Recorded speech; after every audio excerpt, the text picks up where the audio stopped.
Hello मित्रों, आज फिर आप सबका स्वागत है हमारे चैनल पर RBS क्लासेस बक्सर में।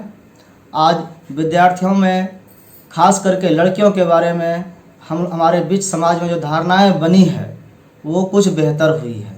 पहले की अपेक्षा आज सुधार दिख रहा है। इसमें सरकार का प्रयास बहुत ही इसमें कारगर हुआ है।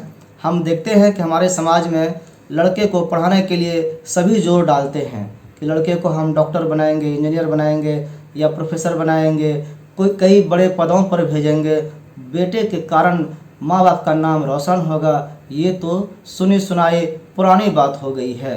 अब हमारे समाज में लड़कियों पर भी गर्व करने को मिल रहा है, देखने को मिल रहा है कि लड़कियां भी किसी से पीछे नहीं है, बल्कि उसे मौका मिलना चाहिए। जब तक उसको मौका नहीं देंगे तो कैसे हम जान पाएंगे कि उसके अंदर क्या मेरिट है। हम देखते हैं कि पढ़ने में लोग मिडिल स्कूल गांव में पढ़ा दिया, प्राइमरी स्कूल पढ़ा दिया, छोड़ो पढ़ाई बहुत हो गया।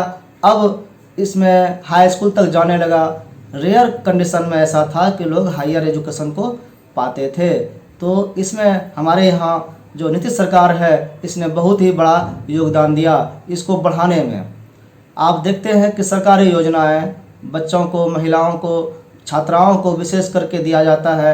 अभी कई तरह के भत्ता मिलता है, छात्रवृत्ति मिलता है, ड्रेस के लिए पैसा मिलता है। और जो गरीब बच्चे भी हैं नहीं जा पाते हैं, अमीर बच्चे तो प्राइवेट स्कूल में भी पढ़ा लेते हैं। गरीब बच्चों का शिक्षा दर बहुत ही निम्न था तो वो नहीं भेज पाते थे, तो उनके लिए खाने का भी सुविधा स्कूल में कराया गया।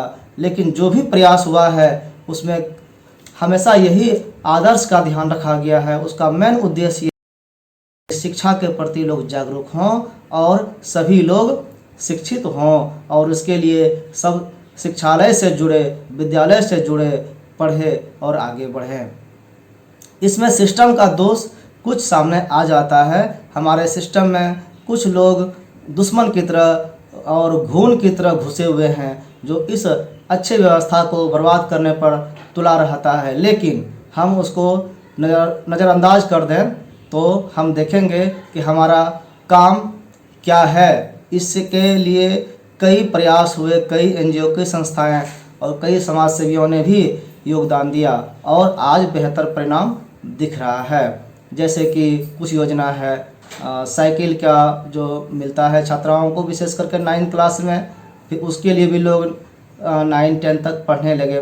फिर उसमें 10 पास करने पर छात्रवृत्ति मिलते हैं, इंटर पास करने पर मिलता है, अब BA पास करने पर भी 50,000 हो गया है।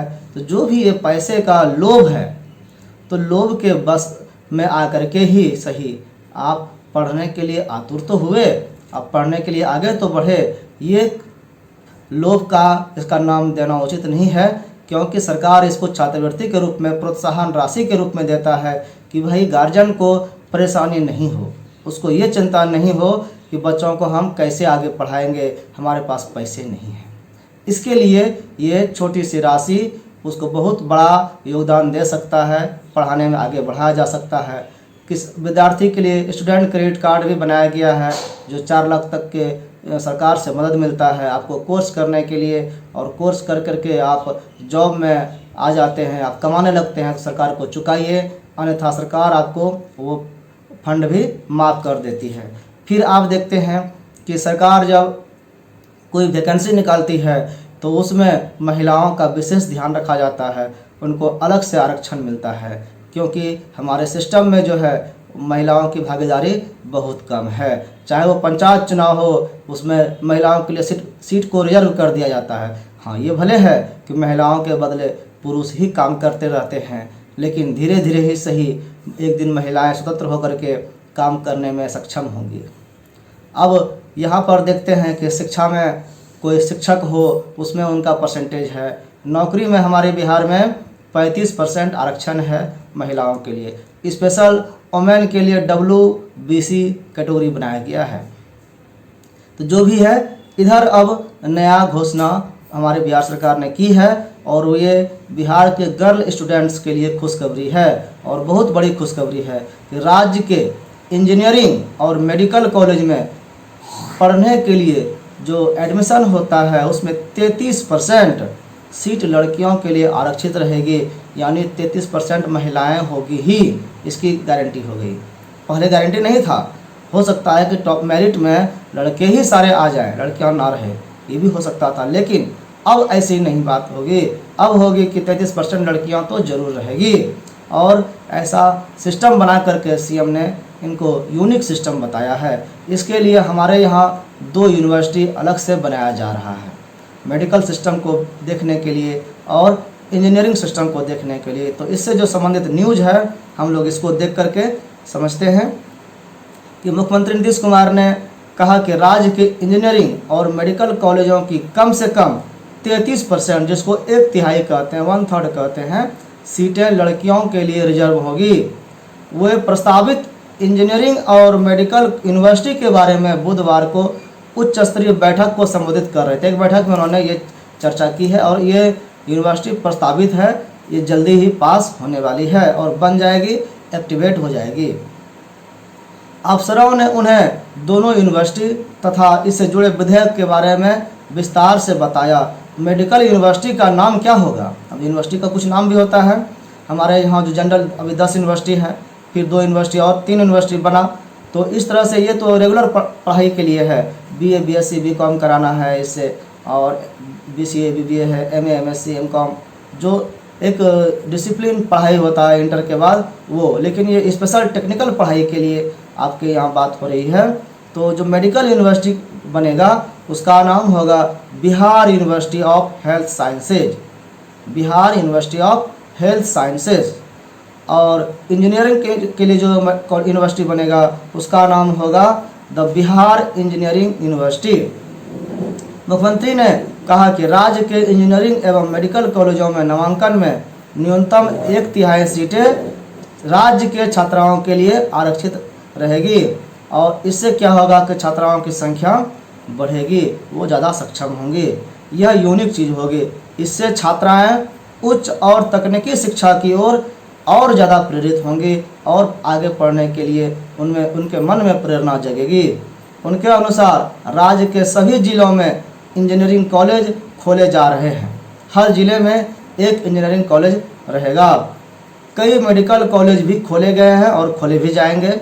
हमारा उद्देश्य है कि इंजीनियरिंग एवं मेडिकल की पढ़ाई करने के लिए बिहार के बच्चे एवं बच्चियों को बाहर नहीं जाना पड़े, क्योंकि हमारे यहाँ शिक्षा का स्तर गिरा हुआ था। लोग कम जानते हैं कि बिहार की पढ़ाई जो है एकदम ग्रामीण लेवल पर होता है, हायर में उतना नहीं है, यहाँ पर सक्सेस नहीं है। लोग बाहर भेज देते हैं पढ़ने के लिए और इस तरह से बिहार का विकास बाहर के बच्चों में होता है। बाहर जाने के बाद नाम भले बिहार का हो जाता है, लेकिन पता चलता है कि सारा पैसा खर्चा दूसरे राज्य में कर दिया, चाहे वो राजस्थान हो जाए, मध्य प्रदेश चला जाए या दिल्ली चला जाए।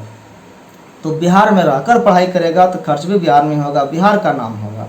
बाहर से भी लोग यहाँ फिर पढ़ने आएंगे तो यहाँ का इकोनॉमिक लेवल भी अच्छा होगा। मुख्यमंत्री ने कहा कि राज्य के इंजीनियरिंग एवं मेडिकल कॉलेजों में नामांकन में न्यूनतम 1/3 सीटें आरक्षित करने से इसकी संख्याएँ बढ़ जाएगी। उन्होंने इसके लिए कहा कि यूनिवर्सिटी बनाने से इन सब कॉलेजों का बेहतर प्रबंधन हो सकेगा, मैनेजमेंट हो सकेगा, उनका केयर किया जा सकेगा और टाइम टू टाइम जो उचित मार्गदर्शन चाहिए, चाहे एडमिशन संबंधित हो, परीक्षा संबंधित हो, रिजल्ट संबंधित हो, वो सब हो सकेगा। कॉलेजों में अध्यापन कार्य को बेहतर ढंग से भी नियंत्रित किया जा सकेगा, ठीक से पढ़ाया जा सकेगा। और लड़कियों के लिए इंजीनियरिंग मेडिकल कॉलेजों के नामांकन में आरक्षण की ऐसी व्यवस्था पहली बार हो रही है। खुद मुख्यमंत्री ने कहा कि यह यूनिक होगा। ध्यान रहे कि बिहार सरकार ने अपने नौकरियों में लड़की या महिलाओं को 35% आरक्षण दिया हुआ है। स्कूली लड़कियों के लिए साइकिल और पोशाक योजना ने स्कूलों में उनके नामांकन दर को गजब का उछाल दिया है, मतलब नामांकन बढ़ा है। इसके बहुआयामी परिणाम सामने आए। कमोबेश हर खास शैक्षिक स्तर पर छात्रवृत्ति तथा प्रोत्साहन राशि के इंतजाम ने लड़कियों को पढ़ाई की खासी सहूलियतें दे दी है। हर लेवल पर उनको प्रोत्साहन राशि दिया जा रहा है। हाँ, कुछ लोग फ़ायदा इसका नहीं ले पाते हैं, कारण कि उनको जानकारी नहीं रहता है। इसके लिए आपको ऑनलाइन आवेदन करना होता है, साइबर कैफ़े जाना पड़ता है। आप एंड्रॉयड फ़ोन यूज करते हैं तो खुद भी कर सकते हैं। आप थोड़ा सा टेक्निकल पॉइंट जान लें, पढ़ लें तो उस सबको आप खुद ऑनलाइन अप्लाई कर सकते हैं। इसके लिए क्या होता है आपको बता देते हैं। एक मोबाइल नंबर चाहिए, एक ईमेल आईडी चाहिए। अब ईमेल आईडी आराम से बन जाता है, मोबाइल नंबर आपके घर पर है ही। एक फ़ोन होता है, फ़ोन से आप अप्लाई करेंगे गूगल क्रोम में जा करके आप रजिस्ट्रेशन करेंगे। रजिस्ट्रेशन कराने के लिए आपको एक फ़ोटो भी डालना पड़ेगा। फ़ोटो खींच करके आप स्कैन करके डाल दीजिए। फ़ोटो खींचिए, क्रॉप कर लीजिए, उसको साइज़ बना लीजिए और सिग्नेचर को भी स्कैन कर लीजिए। स्कैन करना मतलब फ़ोटो खींच के डाल देना। ये सब करके ऑनलाइन कर दीजिए। जो डिटेल्स मांगा जा रहा है वो दे दीजिए। डिटेल्स में आपके यहाँ पैसे आएंगे तो इसके लिए बैंक अकाउंट नंबर चाहिए, IFSC कोड चाहिए, आधार नंबर चाहिए, ये डाल दीजिए। आपका ऑनलाइन सबमिट हो जाएगा। उसमें नियम रहता है कि कभी कभी स्टूडेंट को वेरिफिकेशन कराना पड़ता है, कभी यूनिवर्सिटीज़ वगैरह सिस्टम अपने आप वेरीफाई करता है। जैसे वेरीफाई हो जाएगा आपके अकाउंट में पेमेंट हो जाएगा। वेरीफाई करने का मतलब ये है कि आपने जो डाटा भरा है वो सही है कि नहीं, यानी सच में आप स्टूडेंट हैं और आप परीक्षा पास किए हैं तो आपको जरूर मिलेगा। तो पारदर्शी व्यवस्था हो गई है, इसका सभी लोग लाभ ले सकते हैं। बस जानकारी का अभाव होने के कारण लोग फ़ायदा नहीं ले पाता है। बहुत लोग लेते ही हैं, कमोबेश हर खास लेवल में ये दिया हुआ है और इसके कारण जो पाया है इस छात्रवृत्ति को उनमें और आगे पढ़ने की ललक बढ़ जाती है। बैठक के दौरान विज्ञान एवं प्रावैधिकी विभाग के सचिव लोकेश कुमार सिंह ने the Bihar engineering university act 2021 इस साल का ही है ये, तथा power and function of universities jurisdiction and other provision, जो इनका अधिकार होगा उसके संबंध में विस्तृत जानकारी दी। स्वास्थ्य विभाग के अपर मुख्य सचिव प्रत्यय अमृत ने भी Bihar University of Health Sciences तथा power and function of university jurisdictions and other provision के बारे में विस्तार से बताया। यानी दोनों ने अपने अपने यूनिवर्सिटी के बारे में बताया कि यूनिवर्सिटी कैसा होगा, इसका क्या अधिकार होगा, कितना क्षेत्र होगा, सब कुछ के बारे में बताया। ये कानून बनने वाला है। इसके पहले कहा गया है कि राज्य के मेडिकल कॉलेजों में जो पिछले साल एडमिशन हुआ है उसमें से 25 से 30% लड़कियों का दाखिला हुआ है, यानी लड़कियां ऑटोमेटिक आ गई हैं उतना।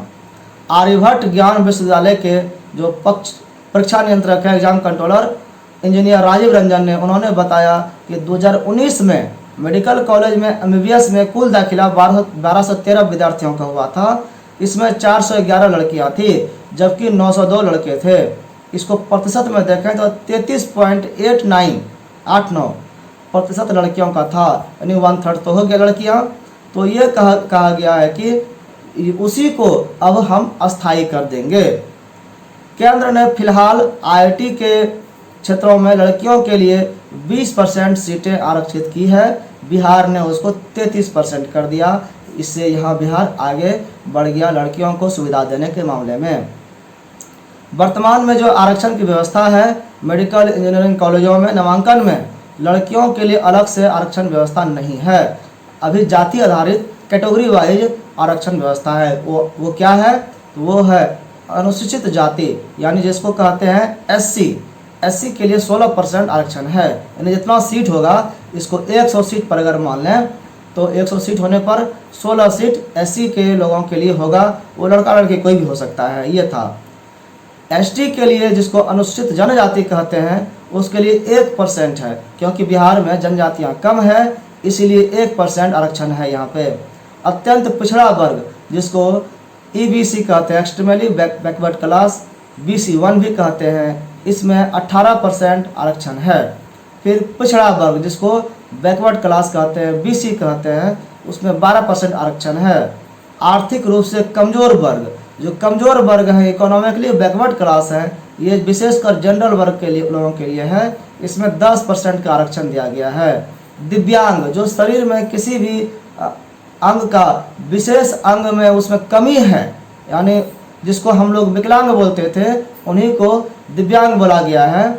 डिसेबिलिटीज़ होनी चाहिए शरीर में, आँख खराब है या हाथ पैर काम नहीं कर रहा है, कुछ न कुछ उसमें कमी है, तो उनको विशेष दर्जा दे करके उनके लिए 5% का आरक्षण व्यवस्था दिया गया है। और आरक्षित वर्ग की महिला 3%।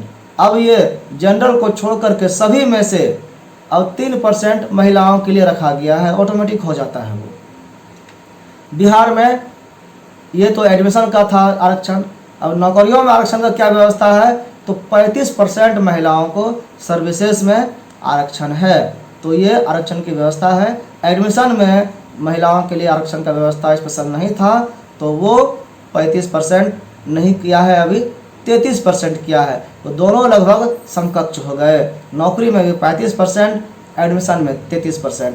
तो ये छात्राओं के लिए खुशखबरी है। छात्राओं को हम लोग बोझ नहीं समझें, उनको आगे पढ़ाने का यथासंभव प्रयास करें, तो वो भी कुछ नाम कर सकेगी, अपने माँ बाप का, अपने गार्जियन का नाम जरूर रोशन करेगी। कहीं छिटपुट कुछ गलतियाँ हो जाती है तो उसको नज़रअंदाज किया जा सकता है, क्योंकि गलतियाँ तो हम इंसानों से ही होती है, उसमें चाहे लड़का हो या लड़की हो। तो भेदभाव करना हमारे लिए उचित नहीं है। ये हमारे लिए, मानव के लिए विवेक सम्मत बात नहीं है। हमको मौका सबको बराबर देना चाहिए, हमको अब समान नज़रिया रखना चाहिए सबके लिए। तो इसी बात के साथ इस खबर को सभी तक पहुंचाएं, सबके मन में प्रेरणा दें कि भाई इंजीनियरिंग कॉलेज में एडमिशन करना होगा तो जो मैथ से और फिजिक्स से डर जिसको नहीं लगता है, यानी जिसका मैथ और फिजिक्स यानी गणित और भौतिकी जिनका अच्छा हो, वो इंजीनियरिंग क्षेत्र में जाएं। ये मैट्रिक पास करने वाले स्टूडेंट के लिए भी है कि आप जान लें कि आपको करियर किधर बनाना चाहते हैं। आपको इंजीनियरिंग क्षेत्र में जाना है तो आप मैथमेटिक्स और फिजिक्स को बहुत ही प्रॉपर ध्यान दें और पढ़ें। आपको इंटर साइंस से करेंगे तो केमिस्ट्री भी साथ में पढ़ना ही पड़ेगा, हिंदी इंग्लिश भी देखना पड़ेगा, लेकिन फिजिक्स और मैथ को विशेष ध्यान देना है। जिनको मेडिकल क्षेत्र में जाना है उसके लिए आपको बायोलॉजी को और केमिस्ट्री को ध्यान में रखना होगा। ये आपके लिए विशेष आवश्यक है। इंटर में भले आपको थोड़ा फिजिक्स भी पढ़ना होगा, लेकिन बहुत आवश्यक आगे के लिए नहीं है। आगे के लिए आपको फिजिक्स छोड़ देना होगा, आपको इधर पढ़ना होगा बायोलॉजी में बॉटनी जूलॉजी आता है, बॉटनी पेड़ पौधे के विज्ञान के बारे में, जूलॉजी जंतुओं के बारे में, एनिमल्स के बारे में, और बायोकेमिस्ट्री समझना है तो इसके लिए आपको केमिस्ट्री का अध्ययन भी जरूरी है। तो अपना क्षेत्र आप उचित सलाह से लेकर के बनाएं। इंटर में एडमिशन के समय ही सोच लें कि आपको किधर जाना है। आगे का रास्ता आप खुद समझने लगेंगे, खुद आपके सामने रास्ते आने लगेंगे। सो आप सब इसी सलाह के साथ अच्छे रास्ते पर चलें, आपका मुकाम जरूर मिले आपको। इसी बात के साथ धन्यवाद।